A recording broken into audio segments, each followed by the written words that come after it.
Hallelujah, praise the Lord. मेरी तरफ से आप सभी बहन भाइयों को प्यार भरा जय मसीह की परमेश्वर की पवित्र हजूरी में मेरे प्रिय भाई बहनों, आप सभी लोगों का दिल से स्वागत है। और मैं आप सभी लोगों का हमारे यूट्यूब चैनल जीसस लव्स खुशबू पर स्वागत करती हूँ। मेरे प्रिय भाई बहनों, हमारा आज का जो वचन है वो हमारे ऐसे भाई बहनों के लिए है जिनके जीवन में बहुत सारी प्रॉब्लम्स है, समस्याएं हैं, परेशानियां हैं, और वो लोग बार बार अपने जीवन में यही बोलते हैं कि प्रभु हमारे साथ ऐसा क्यों होता है, ऐसा हमारे जीवन में क्यों ऐसा हो रहा है कि हम बार बार मुसीबतों में आ रहे हैं, परेशानियों में आ रहे हैं। क्या ये आपकी तरफ से हो रहा है? क्या ये किस वजह से हो रहा है? आज बहुत सारे लोगों के जीवन में यही सवाल घूमते रहते हैं। आज बहुत सारे लोगों के जीवन में कोई ब्लेसिंग नहीं है, कोई आशीष बरकत नहीं है। उसका रीज़न ये है कि वो लोग परमेश्वर के वचन के अनुसार नहीं चलते, और जब वचन के अनुसार नहीं चलते तो बहुत सारी समस्याएं, परेशानियां उनको अपने जीवन में देखनी पड़ती हैं। और मेरे प्रिय भाई बहनों, आज हम बाइबल में से एक वचन पढ़ेंगे, और जब उस वचन को हम पढ़ेंगे तो परमेश्वर हमसे बात करेगा। खास तौर पे ऐसे ही भाई बहनों के लिए जो लोग ये सोचते हैं कि सारी परेशानियां उनके जीवन में परमेश्वर की ओर से आ रही हैं, लेकिन परमेश्वर उन्हें वचन के द्वारा बताएगा कि कुछ चीज़ें उनके जीवन में उनकी खुद की वजह से होती हैं।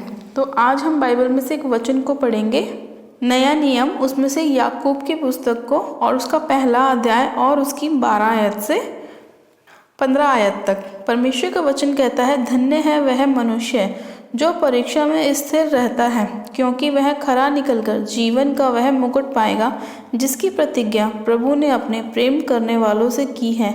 जब किसी की परीक्षा हो तो वह यह ना कहे कि मेरी परीक्षा परमेश्वर की ओर से होती है, क्योंकि ना तो बुरी बातों से परमेश्वर की परीक्षा हो सकती है और ना वह किसी की परीक्षा आप करता है, परंतु प्रत्येक व्यक्ति अपनी ही अभिलाषा से खींचकर और फंसकर परीक्षा में पड़ता है।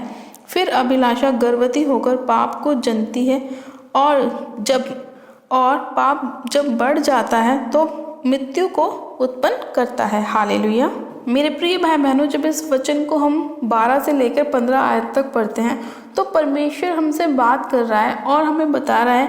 उसमें लिखा है कि धन्य है वह मनुष्य जो परीक्षा में स्थिर रहता है, क्योंकि वह खरा निकलकर जीवन का मुकुट पाएगा, क्योंकि जिसकी प्रतिज्ञा प्रभु ने अपने प्रेम करने वालों से की है। परमेश्वर तो ये बात खुद बोल रहे हैं कि जो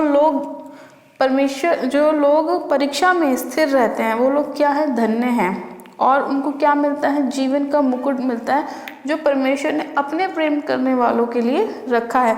लेकिन जब हम आगे पढ़ते हैं तो उसमें लिखा है, जब किसी की परीक्षा हो तो वह यह ना कहे कि मेरी परीक्षा परमेश्वर की ओर से होती है, क्योंकि ना तो बुरी बात से परमेश्वर किसी की परीक्षा करता है और ना वो स्वयं किसी की परीक्षा करता है। लिखा है कि प्रत्येक व्यक्ति अपनी ही अभिलाषा में खिंचकर और उसमें पढ़कर परीक्षा में आता है, और जब वो परीक्षा में आता है तो वो क्या होती है, वो गर्भवती होती है, और वो क्या करती है, पाप को जन्म देती है। और पाप कैसे? जैसे कि व्यभिचार, गलत संगति, शराब पीना, नशे करना, ये सारी चीज़ें क्या है, आपकी खुद की अभिलाषाएं। और जब लोग इन अभिलाषाओं में पड़ते हैं तो वो क्या करते हैं, अपने जीवन में परीक्षाओं को लेकर आते हैं। जब परीक्षाएं आती हैं तो क्या होता है, पाप उत्पन्न होता है। इसीलिए परमेश्वर ने कहा कि मैं किसी के जीवन में ऐसा समय लेके नहीं आता कि कोई नशे करे, कोई पाप करे, कोई व्यभिचार करे, कोई गलत संगतियों में जाए। इंसान खुद अपनी लाइफ में ऐसे कामों को करता है। क्योंकि मेरे प्रिय भाई बहनों, जब परमेश्वर किसी को धरती पर पैदा करते हैं, किसी मनुष्य को जो वो उत्पन्न करते हैं, तो क्या वो उसके साथ उसकी नशे को भेजते हैं? क्या वो उसके साथ उसके तंबाकू को भेजते हैं? क्या वो उसके साथ उसकी गलत संगति को भेजते हैं? नहीं, परमेश्वर ऐसा नहीं करते। परमेश्वर तो हमें एक बहुत सिंपल तरीके से इस धरती पर उत्पन्न करते हैं, लेकिन इंसान जैसे जैसे बड़ा होता चला जाता है उसकी अभिलाषाएं बढ़ती चली जाती हैं। जैसे जैसे छोटा बच्चा बड़ा होता चला जाता है उसकी नई नई इच्छाएं उत्पन्न होने लग जाती हैं। पहले उसे छोटी छोटी चीज़ें चाहिए होती हैं, लेकिन बाद में उसको धीरे धीरे जैसी उसकी संगति होती है उसी हिसाब की चीज़ें उसको चाहिए होती हैं। ऐसी संगति में उसे बैठना अच्छा लगता है, ऐसे लोगों के साथ उसे उठना बैठना अच्छा लगता है जिनके साथ उनका समय बीतता है। और ऐसे ही जब वो अपने संगति वालों के साथ उठते बैठते हैं, उनके कामों को भी वो अपने अंदर करना शुरू कर देते हैं। तो जैसी आपकी संगति होगी वैसा ही आपका चाल चलन होगा। परमेश्वर का वचन कहता है कि अच्छी संगति को बुरा चरित्र बिगाड़ देता है। इसीलिए परमेश्वर ने कहा कि धोखा न खाना, बुरी संगति अच्छे चरित्र को बिगाड़ देती है। तो पहले तो आप ये देखें कि जिन लोगों के साथ आपका उठना बैठना है वो लोग किस टाइप के हैं, क्या वो आपको सत्य के मार्ग पर लेके चल रहे हैं या गलत रास्तों पर लेके चल रहे हैं। और फिर आपको जांचना और परखना है कि परमेश्वर का वचन क्या कहता है कि हर एक प्रत्येक व्यक्ति अपनी ही अभिलाषा में पढ़कर, उसमें फंसकर, उसमें खिंचकर क्या करता है, परीक्षा में पड़ता है। तो आपको देखना है कि आपकी अभिलाषाएं कैसी हैं, अच्छी हैं या बुरी हैं, पाप की हैं, नशे की हैं, या परमेश्वर के वचन के अनुसार धार्मिकता पर चलने की हैं, पवित्रताई में चलने की हैं। ये आपको अपने अंदर खुद चेक करना है। जब आप इन चीज़ों का परख करना शुरू करेंगे तो आपको पता चलेगा कि आप किन हिस्सों में गलत हैं और किन हिस्सों में सही हैं। अपने अंदर से उन गलत हिस्सों को बाहर निकालें ताकि परमेश्वर की पवित्र आत्मा आपके अंदर आए। जब आप अपने अंदर से बुराइयों को दूर करते हैं तो आपके अंदर अच्छाइयाँ उत्पन्न होने लग जाती हैं।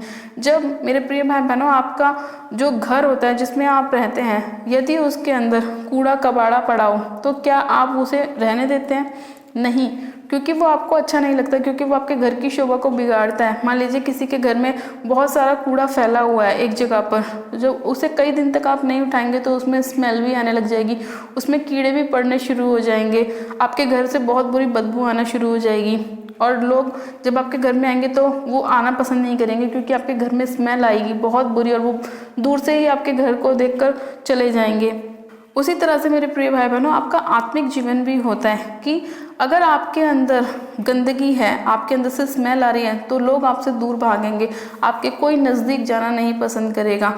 तो इसी तरह जब आप अपने घर को नीट एंड क्लीन करते हैं, जब आप साफ़ करते हैं, तो आपका घर स्मेल नहीं देता, उसके अंदर अच्छी अच्छी चीज़ें आप रखना शुरू करते हैं, तो लोग आपके घर को देखकर आपके घर की तरफ आते हैं, क्योंकि उन्हें अच्छी अच्छी चीज़ें देखने के लिए मिलती हैं। उसी तरह से हमारा स्वभाव भी होना चाहिए, हमारे अंदर परमेश्वर के आत्मिक फल होने चाहिए, ताकि जब लोग हमें देखें परमेश्वर के फलों से भरा हुआ, तो वो भी जानने की कोशिश करें। जब आपकी ब्लेसिंग को आपकी लाइफ में देखेंगे तो वो भी आपसे पूछेंगे कि क्या रीज़न है कि आप इतने ब्लेस्ड हैं, आपके बच्चे इतने आशीषित हैं, आपके घर में हर एक चीज़ है, ऐसा कैसे है, ऐसे आप इतने ब्लेस्ड कैसे रह सकते हैं।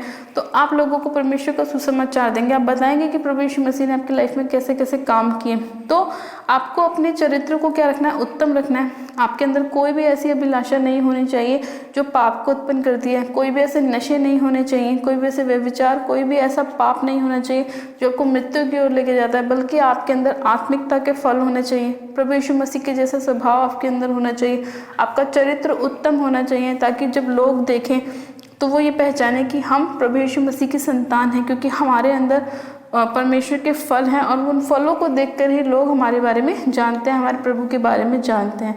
तो मेरे प्रिय भाई बहनों, आज जितने लोगों की भी शिकायतें रहती हैं कि हमारी लाइफ में ऐसे प्रॉब्लम्स क्यों आ रही हैं, हम ऐसे घटी में क्यों हैं, हमारे बच्चों के अंदर बीमारियां क्यों हैं, हमारे अंदर से ये सारे रोग दूर क्यों नहीं हो रहे, हम इतनी समस्याओं में क्यों हैं, हमें फाइनेंस की इतनी प्रॉब्लम क्यों है, तो वो लोग पहले अपने आप को जांचें, अपने आप को परखें कि आपके अंदर कैसा चरित्र है, आप किन अभिलाषाओं के साथ अपने जीवन को बिता रहे हैं। तो अगर आज जब आप अपने अंदर देखेंगे तो आप अपनी गंदगी को दूर करेंगे, उसे साफ करेंगे, और जब आप साफ करेंगे तो परमेश्वर का पवित्र आत्मा आपकी लाइफ में एंटर करेगा, उसकी ब्लेसिंग आपकी लाइफ में एंटर करेगी, और आपके सारे निराशा परमेश्वर दूर करेगा और आपको ब्लेस करेगा, आपके सारे रोगों को दूर करेगा और वो आपको चंगा करेगा।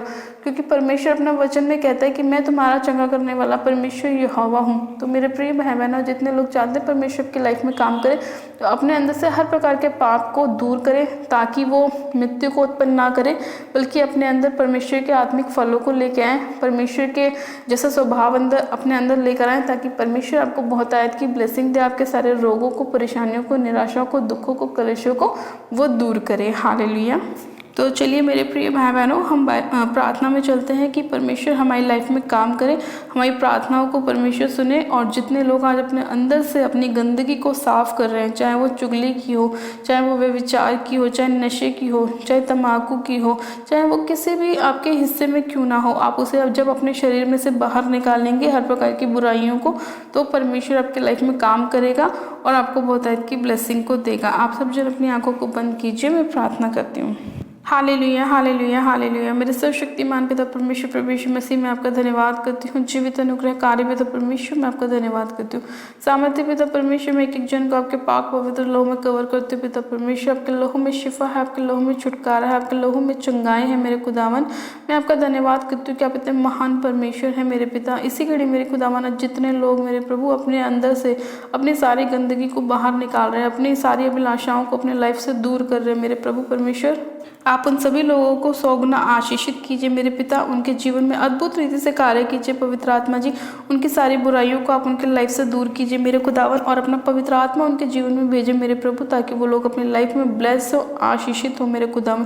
सब शक्तिमान पिता परमेश्वर जितने भी अंधकार की ताकतें उनके जीवन में काम कर रही हैं, चाहे वो किसी भी हिस्से में काम क्यों ना कर रहे हो, उनके घर में, परिवार में, बिजनेस में, इनकी लाइफ में मेरे प्रभु, उन सभी अंधकार की ताकतों को मैं इसी घड़ी यीशु मसीह नासरी के नाम में होली गोस्ट फायर करती हूँ, होली गोस्ट फायर करती हूँ, होली गोस्ट फायर करती हूँ। रबा शंदे ने मेरे से खेरी अंदर लिखो, रबा शंदे ने मेरे से खेरी अंदर रीशन दो ना मारो सुखोरी अंदर लिखे रबे शिखेरी अंदर रीशन दाना मारा सखेरी अंदर। पिता परमेश्वर इसी घड़ी हर प्रकार के अंधकार की शक्तियाँ इनकी लाइफ से निकल जाए यीशु मसीह के नाम में। मैं उन्हें हुक्म देती हूँ, कमांड करती हूँ, इसी घड़ी इनके घर परिवार को छोड़े, इनके बिजनेस को छोड़े, इनके जॉब को छोड़े और निकल जाए राइट नाउ। इसी घड़ी हर प्रकार का अंधकार का आत्मा इनके शरीर को छोड़े, जीवन को छोड़े और निकल जाए। मैं उसे नाश करती हूँ, फायर करती हूँ, होली गोस्ट फायर करती हूँ।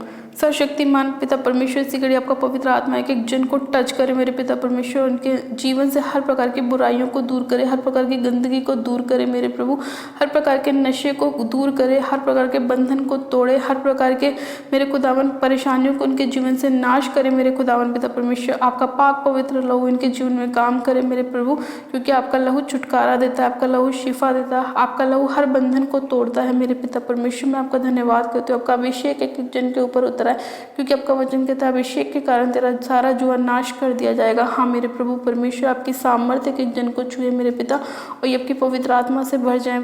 इसी कड़ी मेरे खुदावन के जीवन में अद्भुत रीति से कार्य कीजिए मेरे प्रभु, और आपका पवित्र आत्मा इनके लाइफ में कार्य करे। सर्वशक्तिमान पिता परमेश्वर मैं आपका धन्यवाद करती हूँ मेरे खुदावन, इस प्रार्थना विनती को सुनने के लिए, अपने लोगों को बचाने के लिए, छुड़ाने के लिए, चंगा करने के लिए, आशीषित करने के लिए, इनके जीवन से हर प्रकार की अंधकार की शक्तियों को दूर करने के लिए, बीमारी का आत्मा दूर करने के लिए, हर वो आत्मा जो यहोवा की ओर से इनकी लाइफ में नहीं भेजा गया, इसी घड़ी में यीशु मसीह नासरी के नाम में उन्हें इनकी लाइफ से आउट करती हूँ, आउट करती हूँ, आउट करती हूँ, नाश करती हूँ। इसी घड़ी मेरे खुदावन में उन्हें अपने पैरों तले रौंदते को चलते हुए फायर करती हूँ पिता परमेश्वर।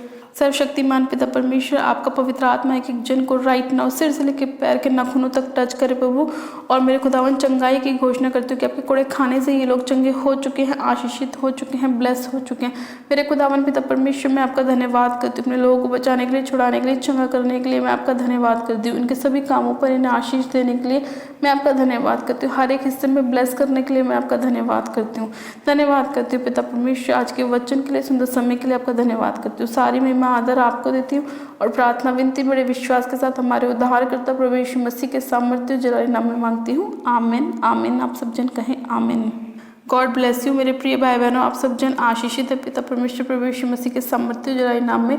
और ये मेरा विश्वास है आज का वचन और आज की प्रार्थना है आप सभी लोगों के जीवन में 100 गुना ब्लेसिंग को लेकर आएंगी, बरकत और आशीष को लेकर आएंगी, और परमेश्वर आपकी लाइफ को सेम नहीं रहने देगा। हालेलुया। मेरे प्रिय भाई बहनों, अपनी प्रार्थनाओं को कराने के लिए आप हमें अपने कमेंट्स को ज़रूर करें, ताकि हम आपके लिए प्रार्थना कर सकें और परमेश्वर आप सभी लोगों के जीवन में बहुत आयत की ब्लेसिंग को दे। और जितने लोगों ने अभी तक हमारे YouTube चैनल जीजस लव्स खुशबू को सब्सक्राइब नहीं किया है, वो लोग आज ही हमारे YouTube चैनल को सब्सक्राइब करें, वीडियो को लाइक करें और शेयर भी करें। मेरी तरफ से आप सभी लोगों को प्यार और जय मसीह की। God bless you, praise the Lord.